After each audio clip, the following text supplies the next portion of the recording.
Hello, and thank you so much for joining me today. It is my absolute privilege and joy to be able to take a few minutes to dig into the amazing Word of God with you today and to share just a little thought from this incredible book, the Bible.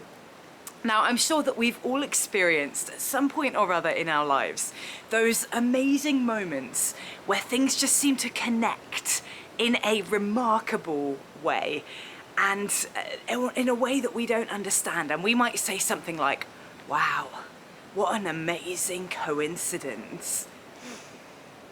That person just happened to be right there when I needed to see them. That situation just happened to work out in the way that I needed it to. I had no money, and then I just happened to find some. The world defines that word coincidence as a striking occurrence of two or more events at one time, apparently by mere chance. But if our God is truly sovereign, if our God is truly Lord over all, then nothing in this world happens by mere chance, because God's hand is on everything. This is a God who sees when an individual sparrow, one of the millions, billions of birds that exist on this planet, when one of them falls to the floor, God is aware of it. This is the God through whom all things are created. We may throw the dice, says Proverbs chapter 16, but the Lord determines how they fall. His hand is on everything. There is no such thing as coincidence in God's kingdom.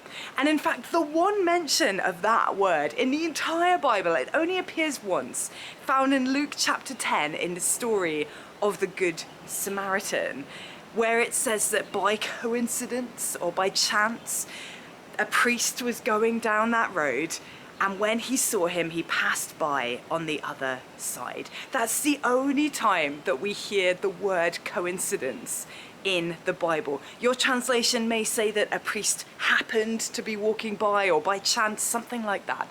But essentially that's what it means, a coincidence. But if you look into the original word that was used at that time in the Greek language, it suggests so much more than mere chance. Sunkuria, formed from the words sun, meaning with or together, and kurios, meaning supreme in authority, controller or master. In other words, the biblical usage of that word coincidence or chance implies a situation where things happen together by the arrangement of the master, the one who is in control, the one who has supreme authority over everything. This may look like mere chance, but actually this had an involvement by that supreme authority. I just love that. I find that amazing. What a wonderful definition of what coincidence is.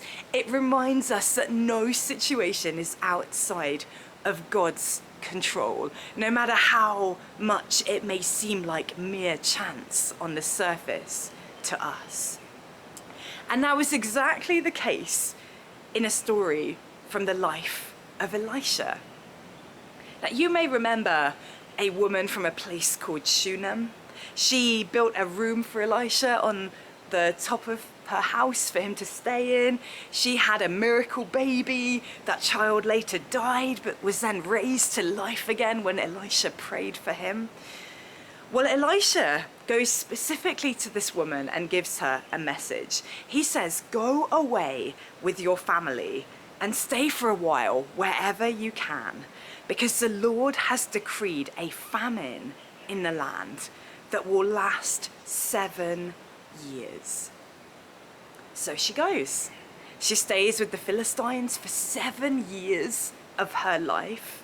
And at the end of that time, she returns to the nation of Israel and she decides, right, I'm going to go to the king and appeal. I'm going to go and beg for my house and my land and see if I can get those things restored to me.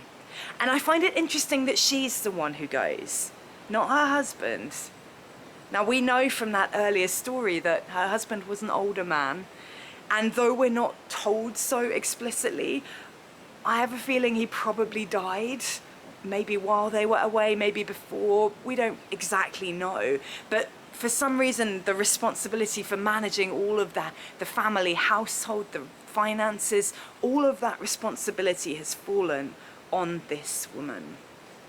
And at the very moment that she arrives, maybe feeling a little bit nervous, approaching the king's throne to ask for a favor, at that specific moment, the king just happens to be chatting to a man called Gehazi. You might recognize that name because Gehazi was Elisha's former servant.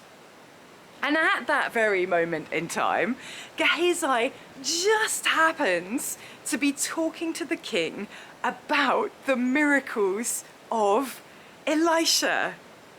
Just as Gehazi was telling the king how Elisha had restored the dead to life, the woman whose son Elisha had brought back to life came to appeal to the king for her house and land.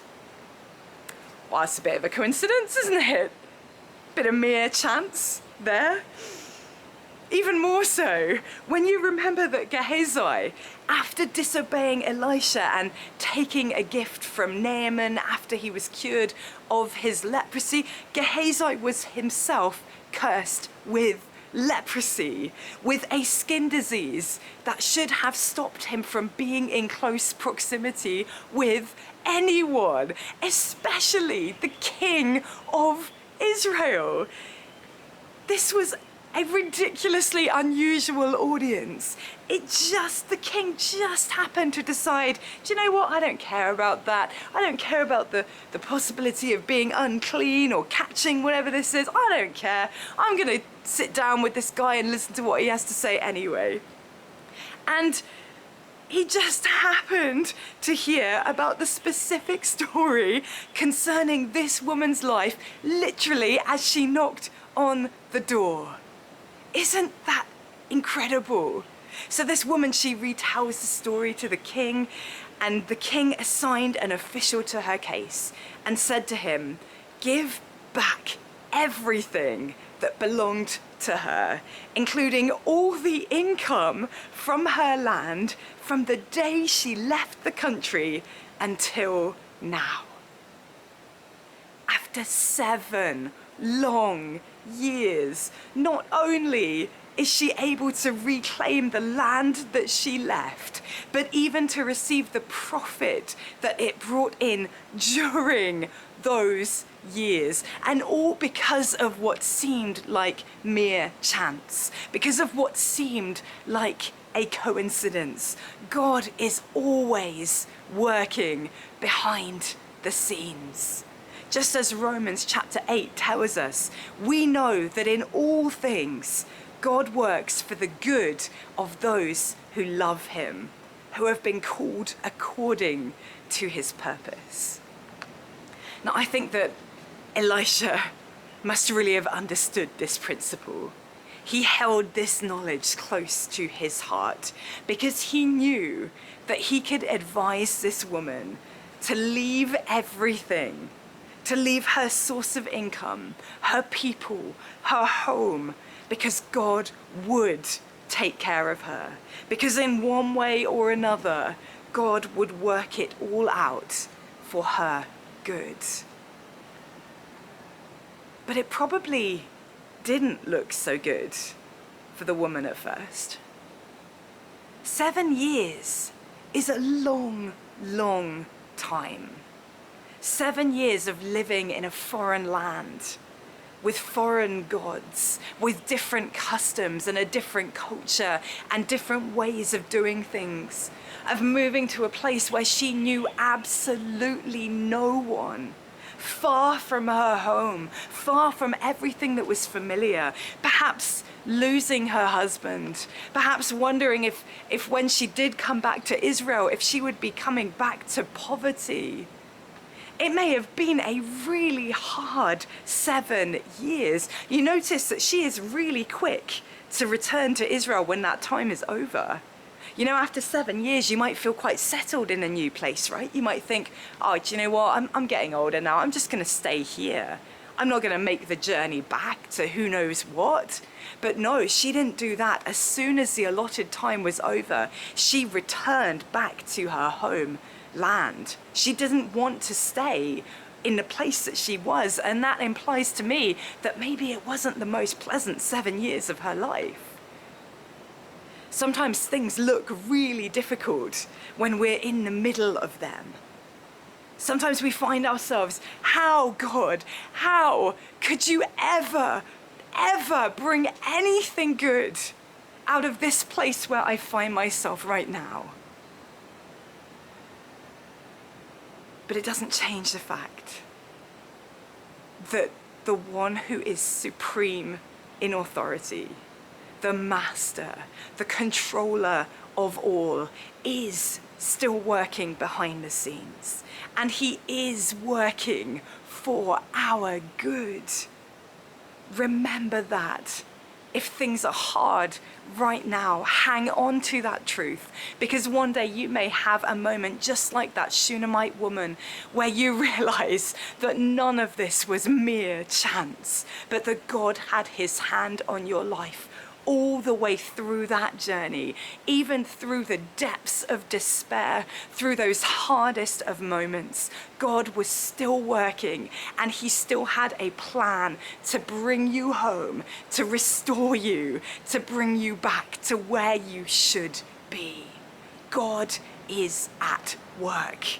Those seeds sown many years ago in your life, those things that you've almost forgotten about or given up on, the time is coming where you will see them burst into life, when you will recognize that God had his hand on you, that God had his hand on your every step in every single day of your life. Thank you so much for joining me for that thought from the Bible. We are nearly finished with this series on the life of Elisha. There will just be one more video on it next week on Wednesday, and then we will step into something new in exploring this wonderful book, the Bible, together. So I will see you on Wednesday next week.